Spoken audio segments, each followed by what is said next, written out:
Hi, I'm J-Man and this is the N64 SP. It is a custom N64 portable using a real N64 motherboard with an enclosed cartridge slot for full game compatibility.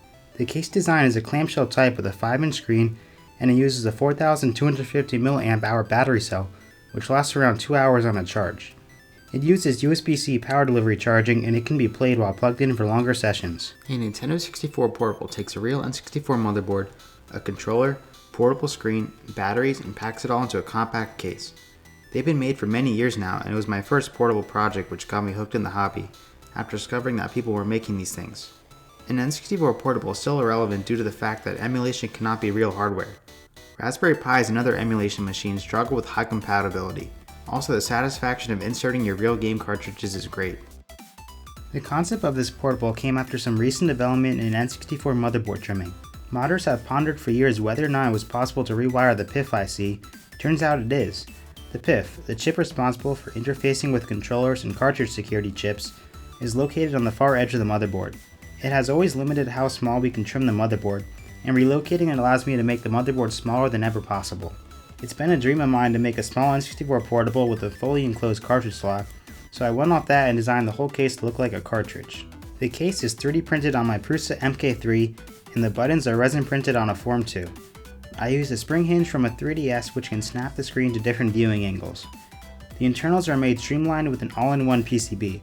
The heart of the board is the battery management which handles charging and system power. There is special circuitry to allow USB-C power delivery charging. This allows higher voltage over PD chargers for faster charging. I also incorporated a custom I2S digital audio amp. This bypasses the normal analog audio for crystal clear digital audio.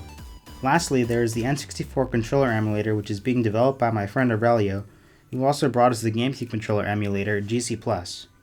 The PCB is a 2-layer PCB built by JLC PCB. I use their services for all my prototypes, and along with the great PCB quality, their delivery is super fast. This video was sponsored by them, and there is a link in the description where you can order your own PCB designs. The screen is a 5-inch LCD with VGA input using the Ultra VGA mod chip designed by Marshall. The mod uses an FPGA and the N64 digital video signals to output it as crisp VGA. He took the awesome features of his Ultra HDMI N64 mod and redesigned it to be used in N64 portables. The result is amazing. This portable was made to show off what's now possible for modern N64 portabilizing, and I'm very excited for what's to come.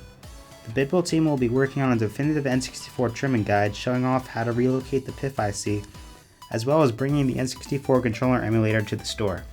Thanks for watching.